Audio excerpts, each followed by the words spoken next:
we start, if you haven't watched the last episode of our series, run there and check out the previous video. You won't want to miss any details to understand what's to come in this episode. Don't forget to subscribe and activate the bell to receive notification whenever a new episode of this spectacular series comes out, and leave in the comments what you think of the previous episode. The night was shrouded in a thick mist when Clara and Gabriel reached the end of the path that led them to the river. The sound of chasing cars had subsided, but the tension remained. Clara breathed hard, her heart racing both from the race and from the avalanche of emotions that dominated her mind. Gabriel, his gaze fixed on the horizon, seemed lost in thought, as if he were trying to predict the next move of his pursuers. Who were they? Clara finally broke the silence, her voice charged with urgency. Gabriel took a long time to respond, but when he did, it was with a serious tone. Men I hoped I would never see again. People connected to a mistake from my past. Error? Clara frowned. You're talking about something dangerous, Gabriel. Why are they after you now? And why am I in the middle of this? Before Gabriel could answer, the sound of branches breaking caught their attention. They turned in unison, only to see Louis emerge from the shadows, his face sweaty and his eyes wide. You need to keep moving, he said, panting. They won't give up until they find you. Who are they, Louis? Clara demanded, her patience running out. And why are you so caught up in this? Louis hesitated, but the distant sound of footsteps made him speed up his response. It's more complicated than it seems. These men are dangerous, attached to a group that controls more than you can imagine. Gabriel, you should have disappeared completely. Clara felt a knot in her stomach. Everything seemed increasingly confusing and scary. Missing? What does that mean? Gabriel held Clara's arm gently but firmly. We don't have time for explanations now. We have to trust Louis and get out of here. He turned to the older man. Do you know any safe places? Louis nodded. There's a hut at the end of the river. It's not very far, but you need to be quick. I'm going to throw the men off. Buy time for you. Clara looked at Louis suspiciously, but Gabriel seemed confident in his loyalty. We won't leave you alone, she said, but Louis was already walking away. Go now, he cried, before disappearing again into the darkness. With no other choice, Clara and Gabriel began to follow the river, each step echoing in the silent forest. The tension between them was palpable. Clara wanted answers, but she knew it wasn't the time. Gabriel, on the other hand, seemed charged with regret, as if every shadow around him was a reflection of his own mistakes. As they advanced, the terrain became more rugged. Clara tripped over an exposed root, but Gabriel held her before she fell. I never wanted you to be in the middle of this, he muttered, barely audible. If I could go back. But you can't go back, Clara replied, looking directly at him. So at least be honest with me. What's really going on? Gabriel opened his mouth to answer, but a loud sound coming from the direction they had come from cut the conversation off. It was the sound of gunshots. Clara swallowed, fear growing in her chest. Louis! We can't go back, Gabriel said, pulling her by the hand. If he told us to continue, we have to trust him. The two continued to run, the sound of river water growing as they approached the cabin Louis mentioned. When they finally spotted her, hiding among the trees, Clara felt a mixture of relief and apprehension. It was small and seemed abandoned, but at least it offered temporary shelter. Gabriel opened the door carefully and they entered. The interior was simple, with dust-covered furniture and a blacked-out fireplace in the corner. Stay here, Gabriel said, checking the windows and doors. Clara watched him, her heart still beating strongly, as she tried to process everything that had happened. She knew that the danger had not yet passed, and more importantly, he knew that the answers he was looking for were getting closer and closer. But was she prepared to hear the truth? If you're enjoying every twist and turn of this story, don't forget to leave your like to support the series and make sure more people know about this exciting journey. Subscribe to the channel so you don't miss the next episodes, and leave your comments saying what you think of the beginning of this episode. Your theories and opinions are very welcome. Inside the hut, the silence was broken only by the sound of Clara and Gabriel's heavy breathing. The small structure seemed safe at first glance, but every click of the floorboards or the wind in the windows made Clara startle. Sitting in an old chair by the fireplace, she watched Gabriel pacing back and forth, checking every corner as if danger was about to pass through the door. "This can't go on like this, Gabriel," Clara finally said, breaking the silence. His voice was firm, but it carried the weight of his exhaustion. "If you want me to trust you, I need to know the truth. Who are these people? Why are they persecuting us?" Gabriel stopped, his eyes fixed on the ground. He seemed to be fighting an internal battle, fighting the desire to protect her and the need to be honest. After a few moments of hesitation, he sighed and finally began to speak. "For years, I got involved with the wrong people. They were powerful. They controlled illegal businesses ranging from trafficking to market manipulation. I thought I could leave whenever I wanted, but I was wrong." Clara stared at him, trying to process what he had just revealed. "What now?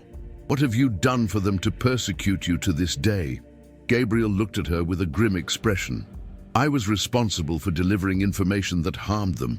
I thought I was doing the right thing by exposing their trades, but it put a target on my back. And now it feels like you've been dragged into it by being by my side."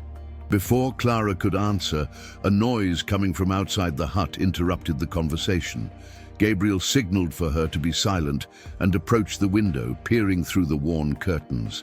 In the midst of the darkness, he saw slowly moving figures surrounding the place.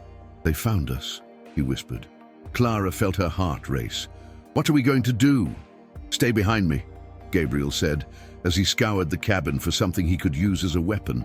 He found a piece of wood near the fireplace and held it tightly. "If something happens, run. Don't look back." Clara shook her head in denial. "I'm not going to leave you here." Gabriel turned to her, his eyes burning with determination. "Clara, please. There is no time for discussions." Before they could continue, the door was kicked open and 3 men entered, armed and with menacing expressions.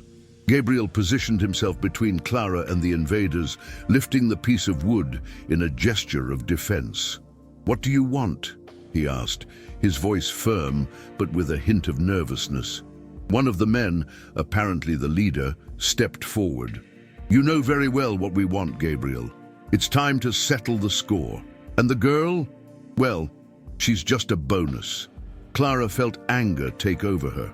"I'm not a bonus," she said, surprising herself with the courage in her voice. "And you have no right to do that." The leader laughed, but before he could answer, Gabriel took advantage of the distraction to attack. The piece of wood hit the gun of one of the men, causing it to fall to the ground. The confusion that ensued was swift and chaotic. Clara took advantage of the moment to pick up the fallen weapon and point it at the invaders, her hands shaking, but her gaze decisive. "Get out of here now!" she shouted. The men hesitated, surprised by the turnaround. Gabriel took the opportunity to disarm another and push him out of the hut. The leader, however, did not seem intimidated. He took a step towards Clara, but she kept the gun steady, despite the fear evident in her eyes. "You'll have your chance," he said with a sinister smile. "This is not over yet." With that, he motioned to the other men, and they retreated, disappearing into the darkness. Clara let out a trembling sigh, lowering the gun as her legs almost gave way. Gabriel ran to her, holding her before she fell. "Are you okay?" She nodded, though tears began to roll down her face. "They're going to come back, aren't they?" Gabriel did not answer, but his silence was enough to confirm his fears. They were not safe, and things were far from over. The hut, which had once seemed like a temporary refuge, now seemed sweltering and fragile. Clara and Gabriel knew they couldn't stay there for long. The tension in the air was almost palpable as they both tried to process the events that had just happened.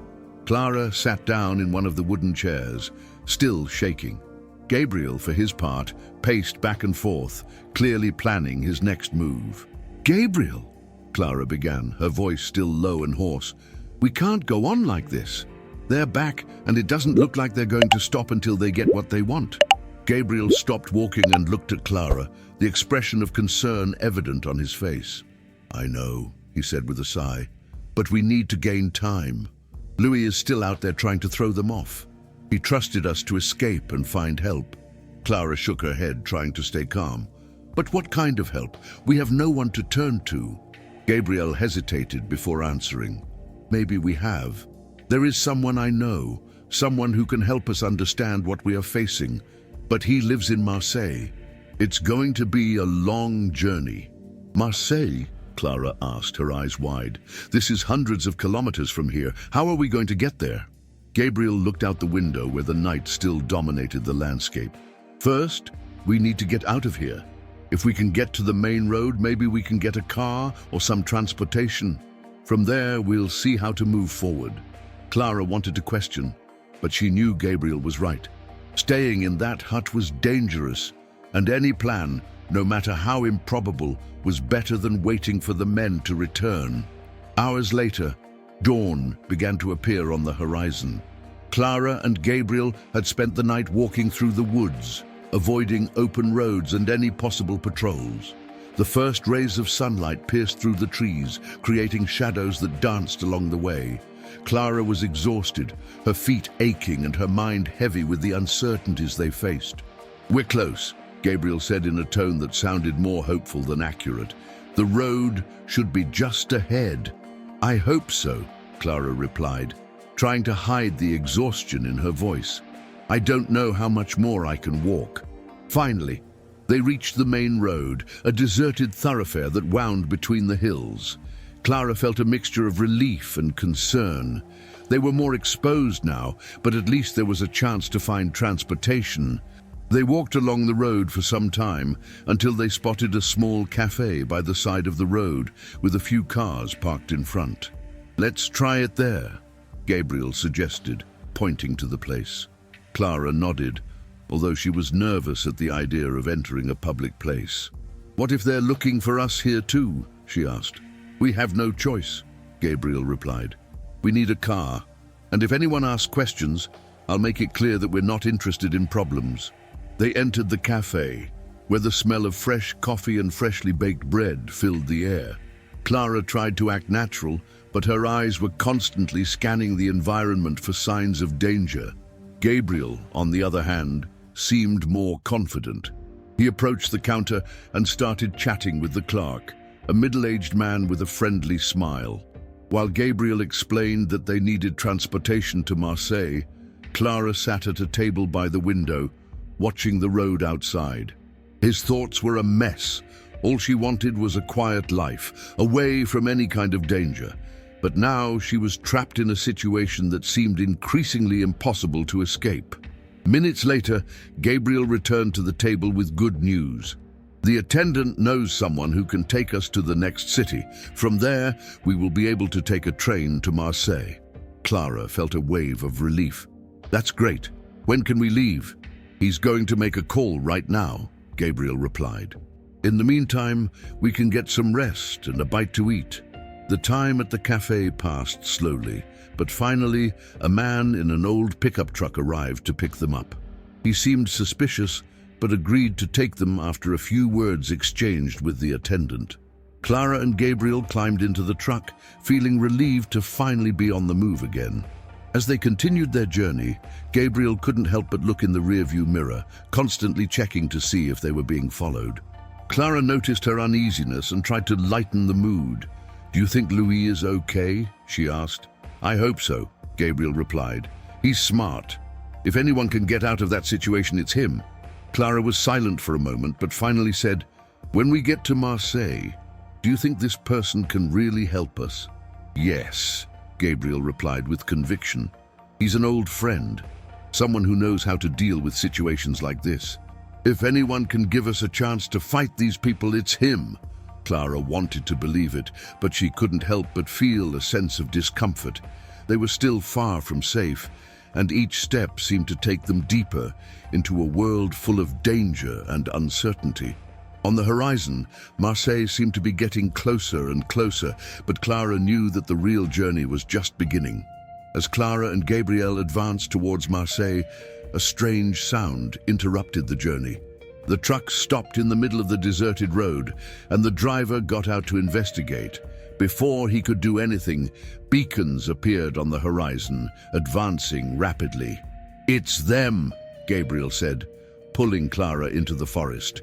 As the vehicles approached, voices echoed in the darkness, making it clear that the hunt was far from over.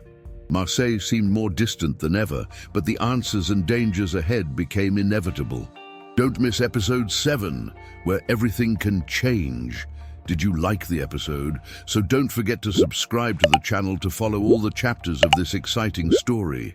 Leave your like to support the series and share your theories or favorite moments in the comments.